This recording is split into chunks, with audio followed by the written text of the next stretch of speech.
Seigneur, que ta grâce, seule ta grâce. Nous voulons instaurer un état de droit. Et dans un état de droit, il y a une justice indépendante.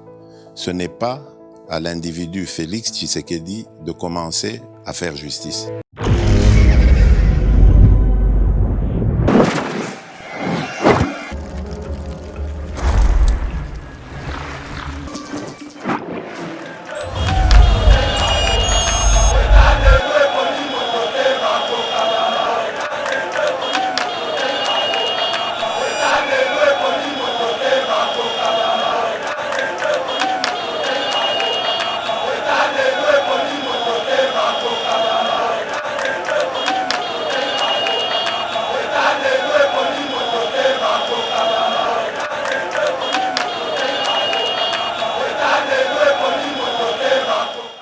Pachake, triangle de la mort, il a traversé à pied.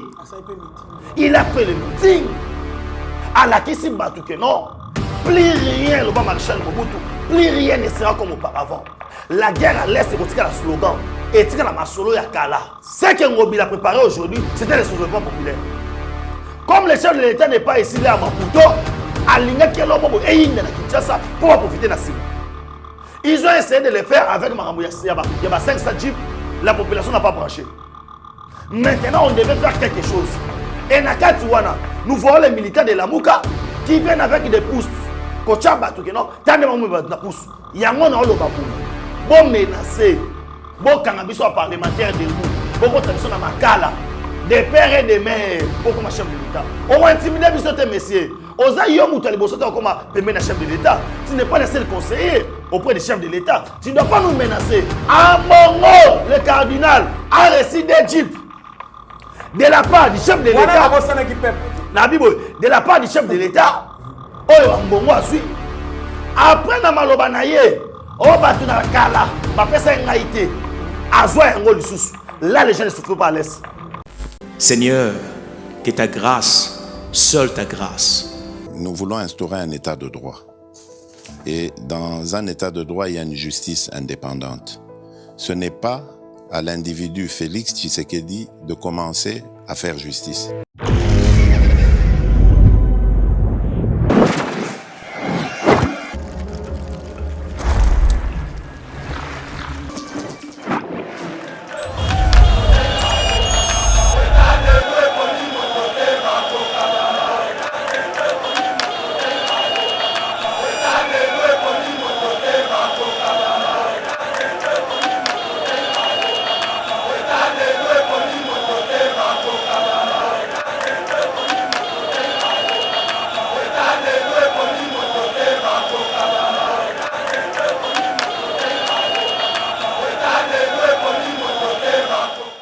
Mbote na balandi nyonso ya Yeba TV o bali kolanda biso bisika nyonso bozwami tozali bongo na émission na biso éveil patriotique le kaka na chaîne bino préféré Yeba TV émission tota isa bino maemali koleka mboka na biso o matali actualité politique na yango politique ali dominer plus na makambo matali transport créer panique makasi na changu ba congolais bisika nyonso bazali ba siliki ba boy kolata ba cashne ba boy kolata ba cashne pourquoi ba bi transport ezali pas si par rapport à ba décision oyo bazu to sola yango na kati ya émission to ba eloko nini etindi bango bazwa mokano wana pona kolata ba cashne te ko bomana kutu donc neto ba bakina ko bomana c'est-à-dire que ko créer vuya ko bunda na ba policier on a 4 émissions. Oyo 4 officiers impliqués dans les détournements des paiements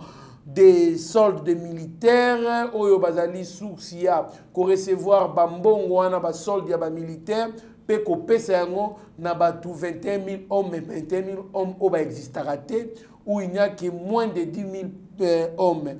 Nous allons en parler dans cette émission.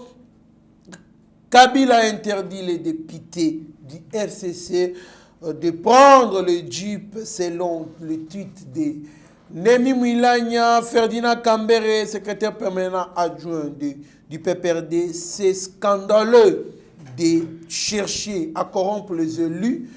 pendant que les fonctionnaires souffrent, les lots, ceux qui, na moment ba on na pouvoir ba fonctionnaire ba ki ndenge nini mettre ko to considérer na réalité o ya lobby ceux qui zali bongo na yango to ambeli bino mwana mboka Benjamin mwana suka l'actualité pièce contre pièce mwana mboka Benjamin Mbote ndeko Trésor Kandolo Mbote na balandi nyonso to ya Yeba TV oyo tozali ko conseiller na bato nyonso to yeba na kolata kashne po malade ezali lokola émission oyo tozali na distance na ndeko nanga Kandolo na longoli kashne nanga na che mopanzi Mbote lisusu encore une fois na ba oyo nyonso to ba soutenir biso na mosika to na pembeni pe merci na yo ndeko Trésor Kandolo pona koyambanga na éveil patriotique ya mukona lelo. Merci beaucoup, joyeux anniversaire à Shadrach Kankou à partir des États-Unis au Azali Bongo mwana ya Stéphane Kankou na Mwangelou Kankou la première.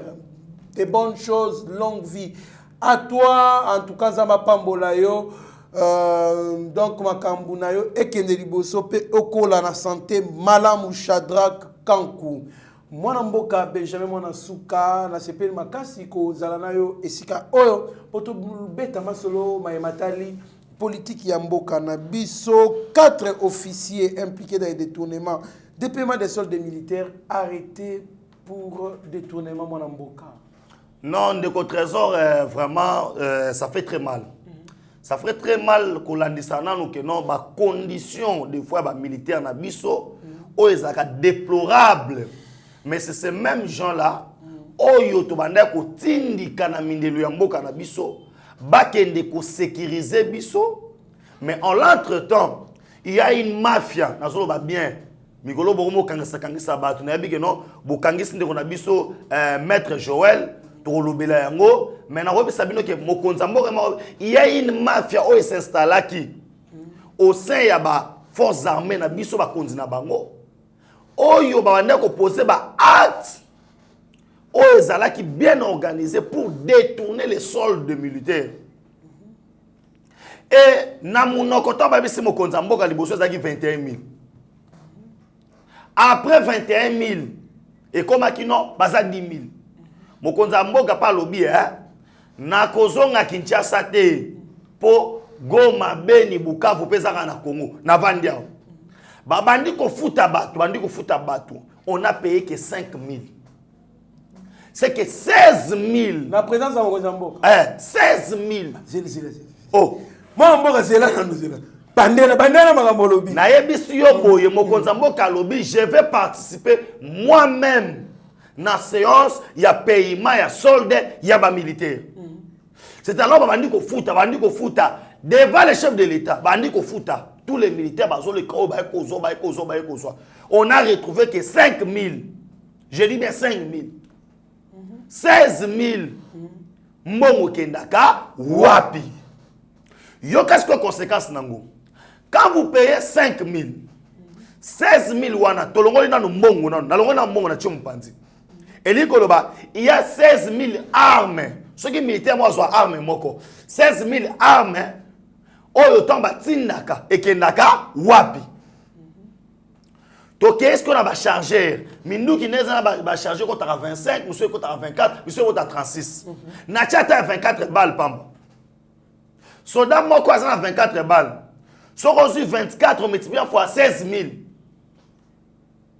Or, na ba loi pénale balobi boye détention illégale des armes et des munitions de guerre ezali 20 ans de prison.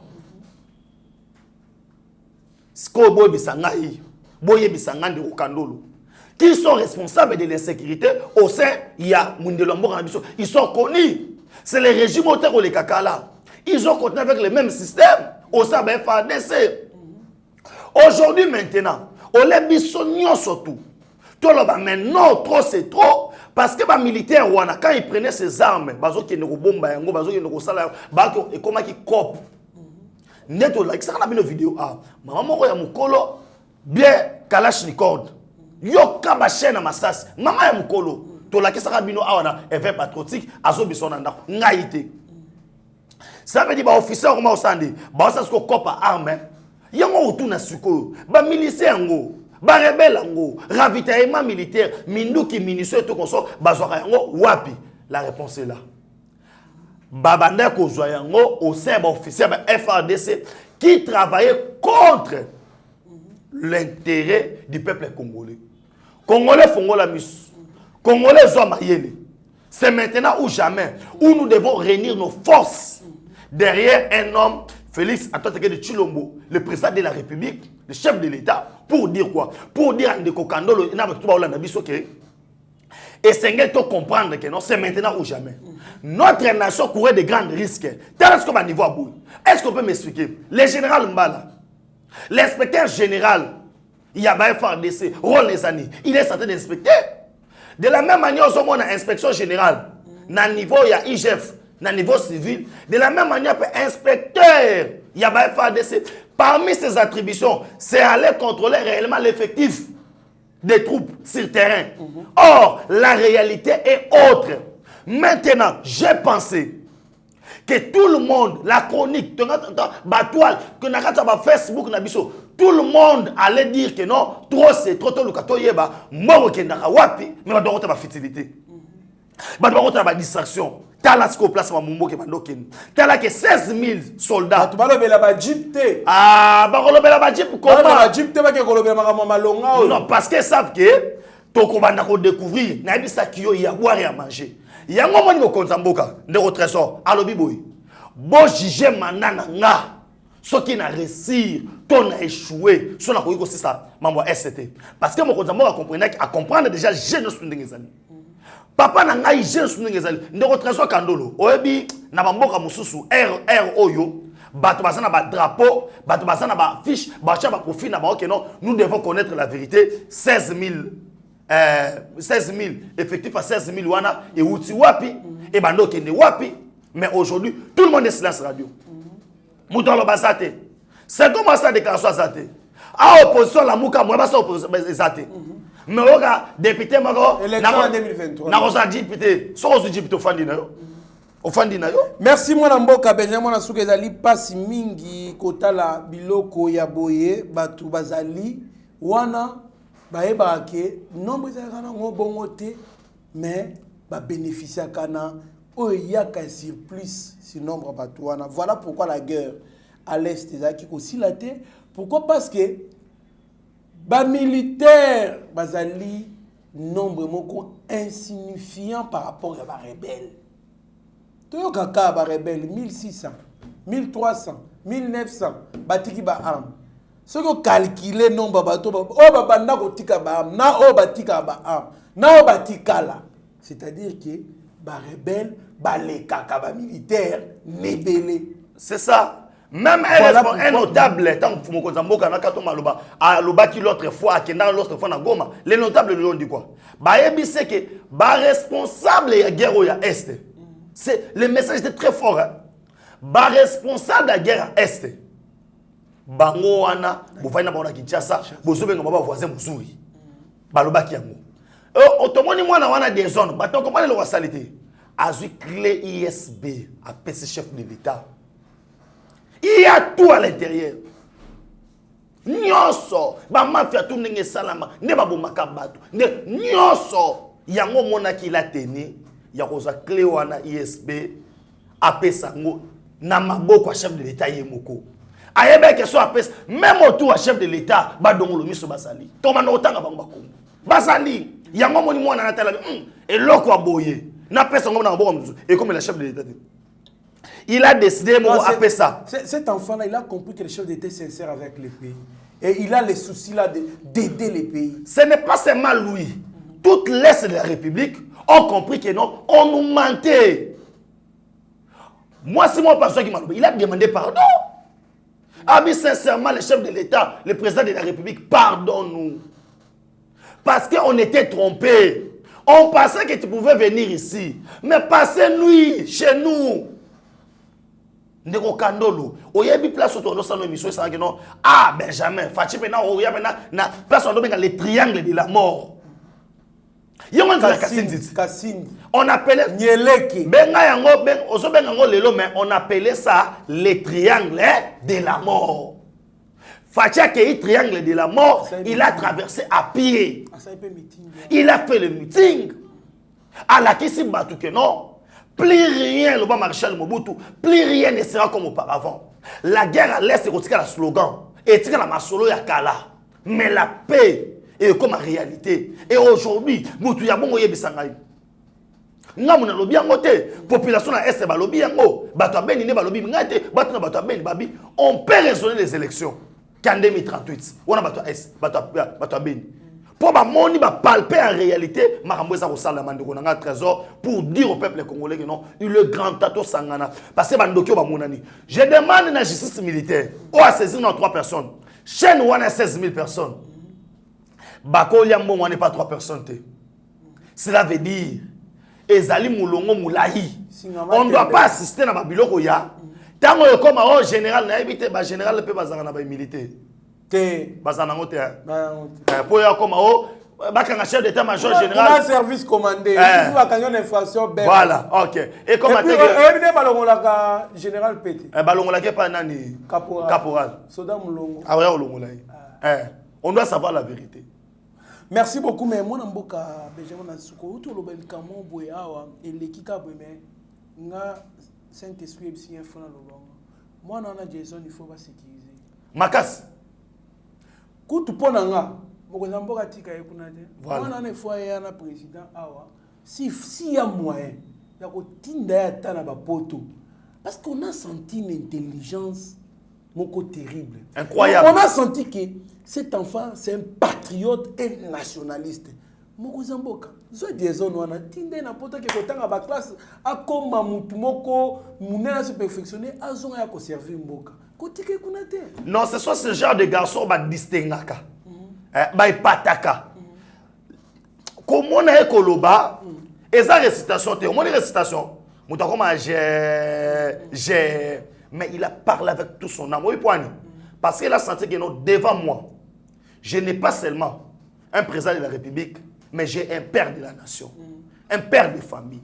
Oyo, ma camon on le touché. C'est pourquoi les gens même ont commencé à critiquer. Comment le chef de l'État peut s'excuser à Rosenga pardon. Il a senti à cet enfant affection moroboye, confiance moroboye, connexion moroboye, connexion la congolité. Il y a des pères et des mères.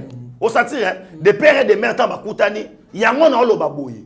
Bon menacé, bon cannabiso parlementaire debout, bon contribution dans Makala, des pères et des mères, pour comme chef de l'État. On va intimider bisote messieurs. Osa yomu tali bosote comme pemena chef de l'État. Tu n'es pas le seul conseiller auprès du chef de l'État. Tu ne dois pas nous menacer. Et na roye bisayo boye, des pères et des mères. Ah ouais mate kita, tofinga temeto, des pères et des mères. Parce que bientôt là, nous allons prendre de grandes décisions. Parce que Maître Kitenge, il faut le libérer. Merci beaucoup, Maître Kitenge, il faut le libérer. Il faut le libérer. Parce que bateau, sala kamama, beaucoup de collègues, il y a peuple congolais, détourner ma minerval. Le minerval coûte la gratuité de l'enseignement. Bazali, voilà tabanzamba la misous. Bakangamite. Mata Tamponio, bien qu'il est présumé innocent jusque-là, il est poursuivi par la justice. Bah, il faut protéger. Maître Kitengelo. Trésor. A violé. Non, Trésor. Là, moi, sans que présumé innocent, ezali simple pendant l'examen mususu wana ezali na ndenge ya éthique na bino ba journaliste boy na ndenge droit sur le babo non même pas pour la bongo ezali na ndenge ya loi tant que yoka wana sur na ndenge ya droit nous amenons ça maintenant dans l'aspect politique c'est un voleur tant qu'on n'a pas encore condamné une personne par un jugement définitif voilà il est présumé innocent. Voilà pourquoi il y a un angle. Voilà, mais tout le monde est déjà moïbi. Pourquoi? Parce que dans le moïbi, ne commatata ponyo, moïbi n'est pas visible. Quand on a l'université matata ponyo, quand on a mis sur la bannière, c'est inconcevable. Article 99 mois constitutionnel. Faut que je partage pour la Kangomba. Article 99 constitutionnel le biboui. Ba dignitaire ne battre sur bazali, il y a des institutions, ministre, président de la République, ceux qui ont eu mandat. Ceux qui sont nommés, ceux qui sont chef de l'État, ou qui ont déclaré bien. Mais dans ce cas, il y a des gens il faut déclarer pour l'État là, mon bandeur au foutayo. Ba primo bandeur ko so na biloko komi nango oyibito. Au-delà de 30 jours, sur cette déclaration, on a été Barocho Maboko. Oh, Adolphe Mouzito a salangoté. Ilou Kamba a salangoté. Madame Pona a salangoté. Rien qu'avec cet article, nous avons l'intérêt à justice à sauter. Rien qu'avec cet article-là, Bakimo m'a milité dans la côté. Barocho Maboko. Merci beaucoup. Merci beaucoup, mon Mboka Benjamin, mon Souka. En tout cas, parents et à Jason. En tout cas, félicitations pour moi, pour encadrer l'éducation bien. Na Est, kuna baguerre à tout moment, mais vous avez quand même tenu compte pour que cet enfant ait une bonne éducation et étudie. Voilà. Moi, on a une fierté. Il y a qu'on sentir que Batoyo, quand même, ils ont un Congolais, Batangaka. Merci beaucoup. Moi, Namboka, les décisions prises par Jean-Claude Ngobila.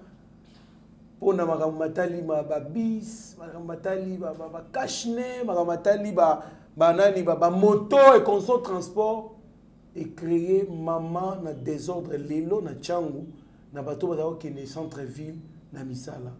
Réaction na ngai ezali que ezali noir sur blanc. On a quelqu'un na ville à Kinshasa qui travaille toujours pour na image à chef d'État et fingama. Pour battre finir chef de l'État. Non, après cet exemple, moko o bando ba reprocher bi j'ai montré malade le baka mo malembe. Na lo ba mo malembe n'expliquer bato. To uti na maramoto lobi ya Zandu. Ngobila asali nyonso to babuka Zandu. Babuki Zandu. Tilelo. Tilelo. Fondation T et le côté Tilelo. Ngobila musala na ye ko so ba mesure o sali impopulaire. Pour diminuer la popularité ya mokonza mboka na ville ya Kinshasa. Obi ba lobani. Nata ba dono tango bilatera kimbuta te. Ba bazaka natango ya Kabila kutu. Ezara boité pour montrer aux gens que non natango ya Fachi ya mba monyo na bino. C'est ça l'objectif. Mon mokonza mboka en prenant les mesures. Aso ki ba mesure oyo ngobila so bakisa wana te. Ndeko Kandolo, quand il parle aujourd'hui que non, acheter 10 000, acheter 20 000, Bapé Saka policier mbongo te. Mbongo fait foutre mais pas d'argent à l'État, on va repérer sa moto quittance. Policier moutateka quittance te. Attendez la banque nini yango o ba che pembeni. O yo ba to ando ke ko ptika mbongo wana ya amende. C'est du volet simple. La population a raison. Nous n'ayons TV. Chaque jour, nous disons à la population, balata kachine, vrai ou faux, vrai. Et la population de la ville à Kinshasa, je peux dire, moi, ma dérapage, j'ai engagé, à 85%. Même à 90%. C'est tout le monde qui est tout le monde maintenant va comprendre les kachine. Maintenant, toké na ba mikili musu ya minene ya poto. Oh, malade, bon, même à tout le cas, les gens sont commencés à construire dans le stade.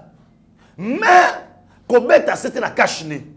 Maintenant, on a un moteur, mais un moko. Malade, se transmettre na soyo na nini.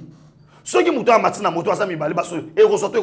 Mais ceux qui moutons à la kachine, il fallait qu'on sensibilise bat. Pourquoi pas même na ville à Kinshasa? Ne bela mbongo yo ibaka. Et bela mbongo mo na rakate.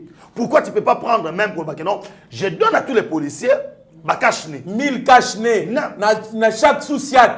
Bomani mutu azali na babenga kayango phase d'éducation à la population.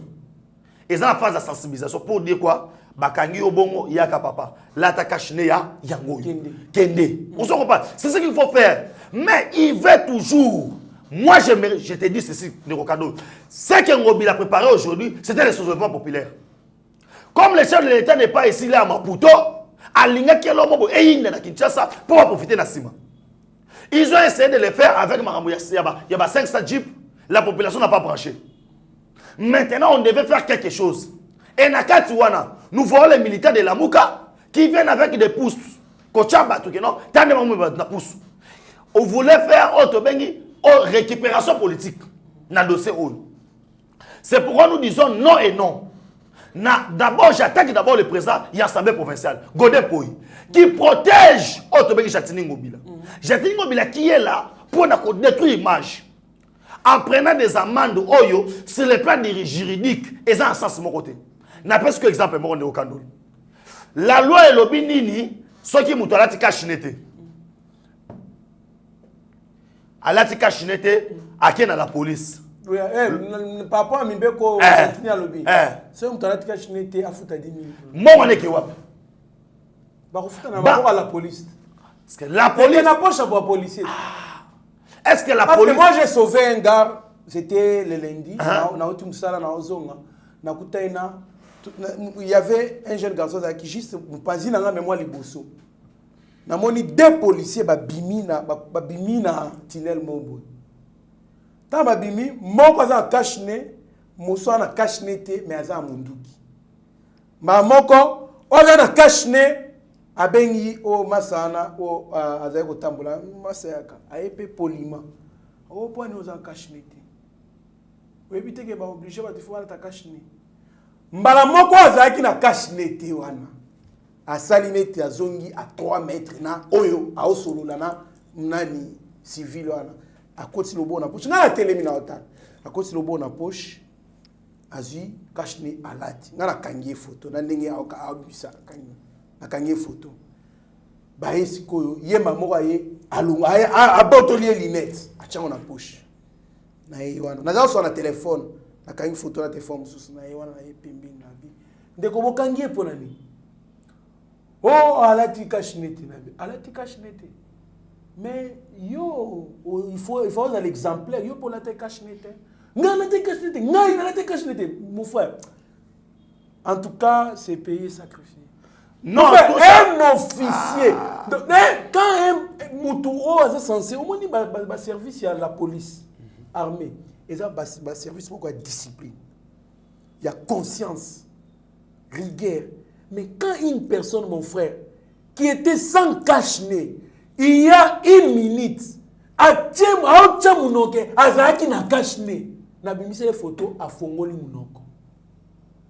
il y a un autre officiel qui a tenu civil. Comment est-ce qu'il y a un moutou pendant que y a nous aux exemplaires? Tana makam. Na si na bi pesa lunette na ye.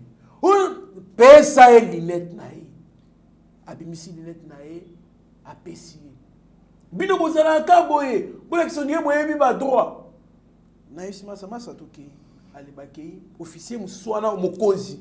Mais là c'est na tête civile là au leka abandi ko conscientiser ba wabi comment bokyo kanga moto bino bwana na cache-nez.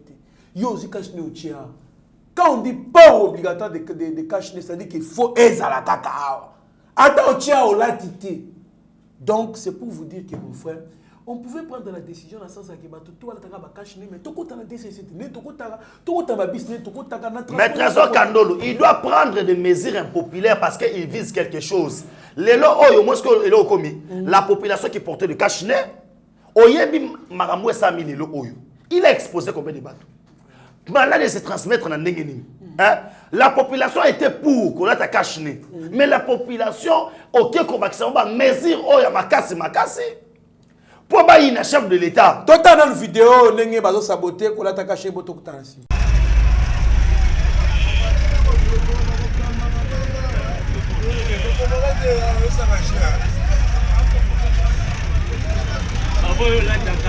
Baboye kolata yango.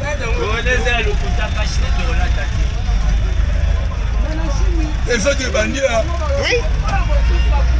Omoni ndenge nini desordre koma kanamboka eza biloko oyo.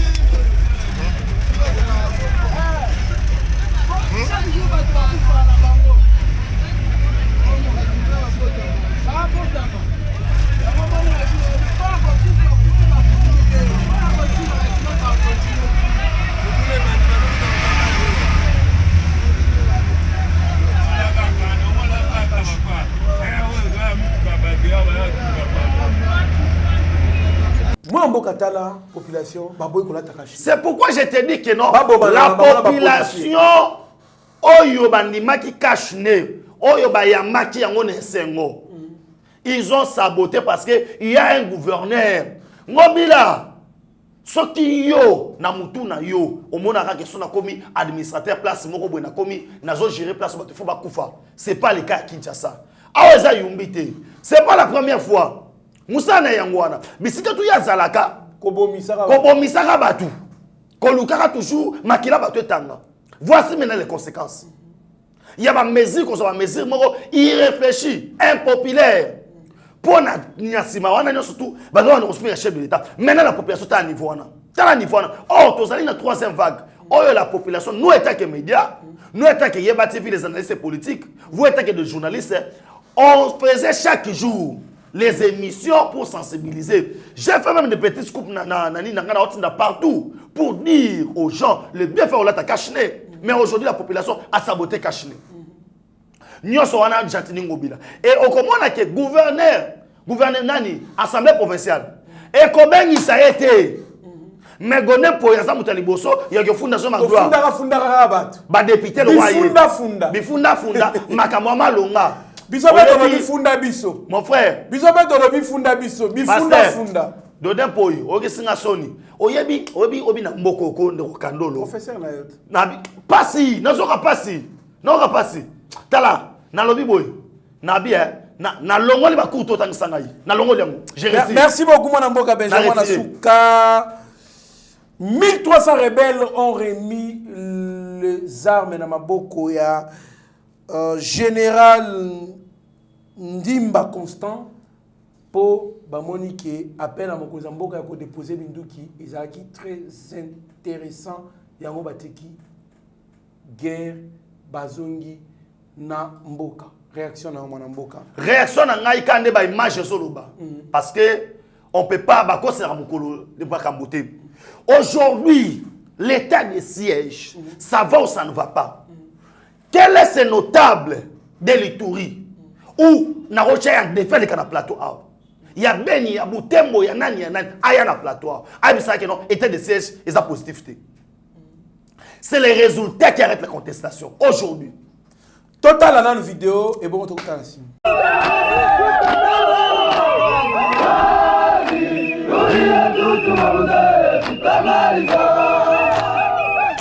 C'est dans sa casquette de gouverneur militaire de province et a aussi en charge les opérations que le lieutenant-général Ndima Kongba Constant s'est rendu ce lundi 21 juin à Kichanga, cité située à cheval entre les territoires de Rutshuru et celui de Massissi, à plus ou moins 120 km au nord-ouest de Goma, pour recevoir des mains du commandant secteur opérationnel Sokola 2 Nord Kivu 73 armes et 134 rendus issus des différents groupes armés dont CMC Nyatura Dedomi, FDLR Foka, Nyatura Bazungu et APCLS de Janvier Karaïre. Il s'agit en effet d'un bilan d'1 mois et 10 jours de pression des forces armées de la République démocratique du Congo sur ces détenteurs illégaux d'armes à feu dans le cadre de l'état de siège tel que voulu par les commandants suprêmes des forces armées de la République démocratique du Congo et chef de l'État, son Excellence Félix Antoine Tshisekedi. Cadre ya état de siège oyo mokonzi ya mboka atindi biso toye mpona ko imposer la paix. Nakoyebisa na bandeko na biso wana po bazali bana Congo. Nakoyebisa na bango ete tango bazwaki mandoki balobi bazali kobatela ekolo na biso mpona bapaya. Mais lelo raison wana ezali lisusu te.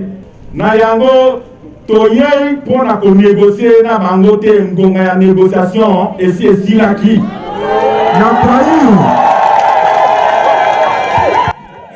À cet effet, la population de la place, qui a tant souffert du comportement de ces détenteurs illégaux d'armes à feu, n'a pas manqué de mots. Kibandi kimepunguka, peut-être kitaendelea kupunguka. Ile inanifurahisha. Babibi yetu walikuwa na babaka, basika yetu banabapaka, watoto yetu banauawa, banabakata bichwa.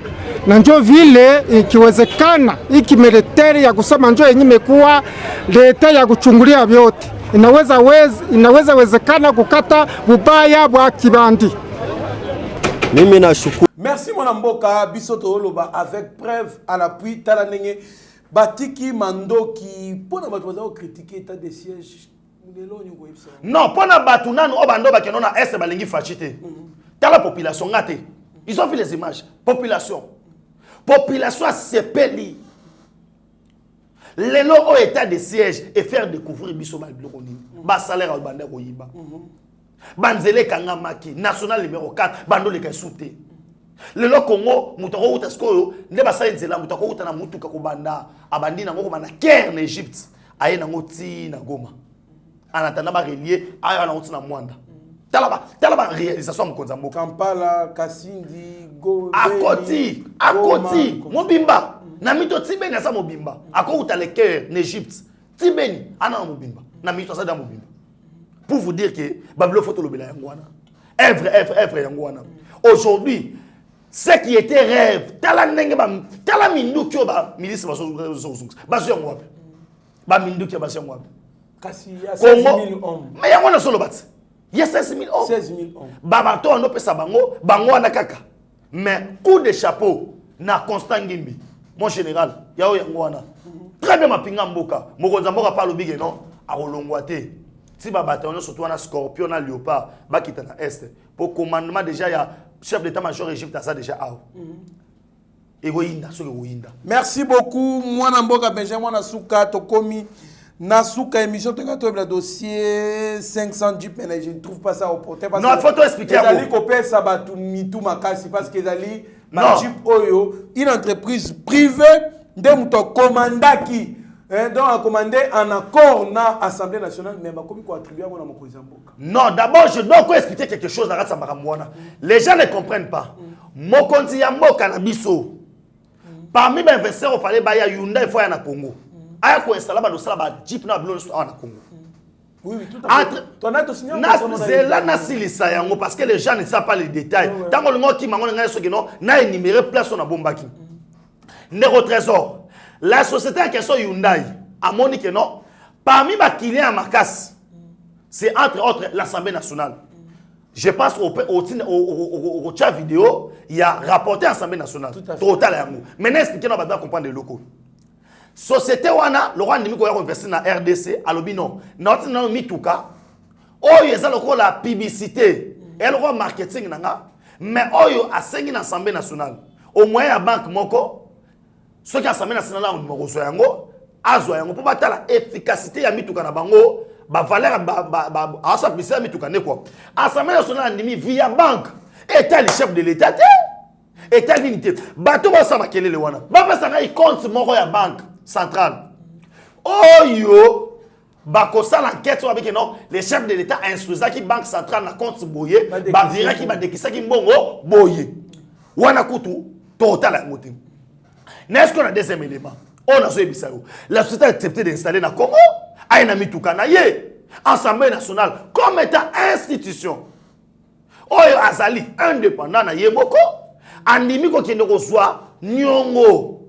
La preuve année, si ce Jeep était donné pour corrompre les gens pour adhérer à l'Union sacrée, il fallait un nombre de députés de l'Union sacrée. Il fallait leur son nez. Ado de Massa son nez. Ceux qui même Jeep wana, et ça qui destiné pour la corruption. Il fallait faire ça avant l'Union sacrée seulement. Ça veut dire que mon numéro de l'Union sacrée, bah peut Mutuka. Oh, on a Union sacrée, bah c'est ça mon lettre d'engagement. Bah corrompt pas Mututé. Et puis, bah investisseur ngo. Ceux qui zali ba Jeep ya corruption. Bah non personne n'est au bon mana. Est-ce que Fachi maintenant, il a 500 députés? L'Union sacrée n'est pas composée de 500 députés. Alors pourquoi on a commencé 500? Et ça le coûte. Et puis, Jeep en question, ça allait 31 000 $. Mais Kabila après ça va nous Jeep Prado. À l'époque, en 2003, 104 x 4. Voilà. En 2006, Patrol. En 2011, Ezaki Prado TX. 90 000 $. Alors, c'est quoi? Et puis, pour les personnes au Sabato, dans le début de la législature, banque Mokoya qui a défité 100 000 $. Tous les députés, c'est Mabunda, Atina, on a banque, 100 000 $. On a souffert dans STT. Église catholique, le lo oyo. À Mongo, le cardinal a reçu des jeeps de la part du chef de l'État. De la part du chef de l'État. Oyo Mbongo a suivi. Après, na maloba na ye, o batuna kala, ba pesa ngaité. Azwa yango lisusu. Là, les gens ne souffrent pas à l'est. Crise des acquittés. On a pauvreté des pauvreté des acquittés. On va passer par député. On va passer par institution assemblée nationale. Baké Kodefa. Baké Kodefa. Population comme ça. Ils veulent distraire les gens. Moi, je pense que le Rwanda veut distraire le Baluato pour Total Mamouya, victoire STT. Merci beaucoup. Toka Tatembewana vidéo. Toi, la vidéo, il y a un rapporteur de l'Assemblée nationale et bon, tout clôturer l'émission. Communiqué des presses.